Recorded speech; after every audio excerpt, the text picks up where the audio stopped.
Hello, എല്ലാവർക്കും നമസ്കാരം.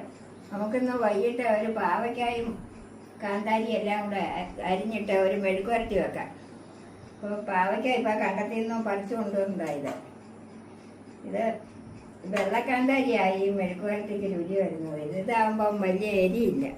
അപ്പോൾ ഇതേ 5-6 കാന്താരിയും കൂടെ ഇട്ടാൽ വൈകിട്ടൊരു മെഴുക്കുവരട്ടി.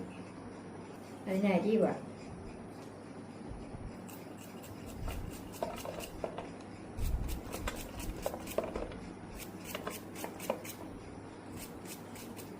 ഒത്തിരി വിളയാത്ത പാവയ്ക്ക വേണം മെഴുക്കുവരട്ടിക്കൊക്കെ എടുക്കാൻ.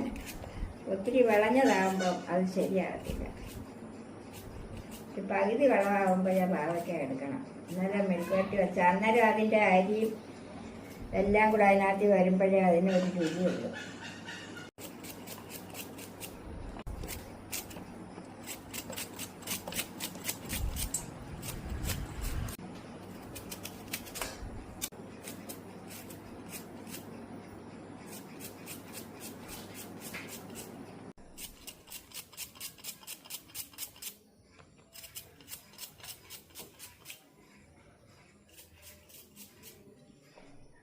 ഈ വെള്ളക്കാന്താരി ആകുമ്പോൾ ഇതിന് വലിയ എരിവ് വേണ്ടല്ലോ മെഴുക്കുവരട്ടിക്ക്.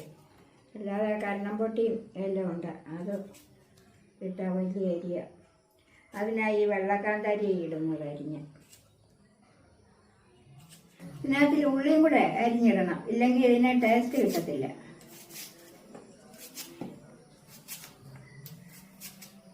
ഇനി ഇത് മഞ്ഞൾപ്പൊടിയും ഉപ്പും ചേർത്തിട്ട് വെളിച്ചെണ്ണയും കൂടെ ഒഴിച്ചിട്ട് വേണം ഇത് അടുപ്പ വെക്കാൻ.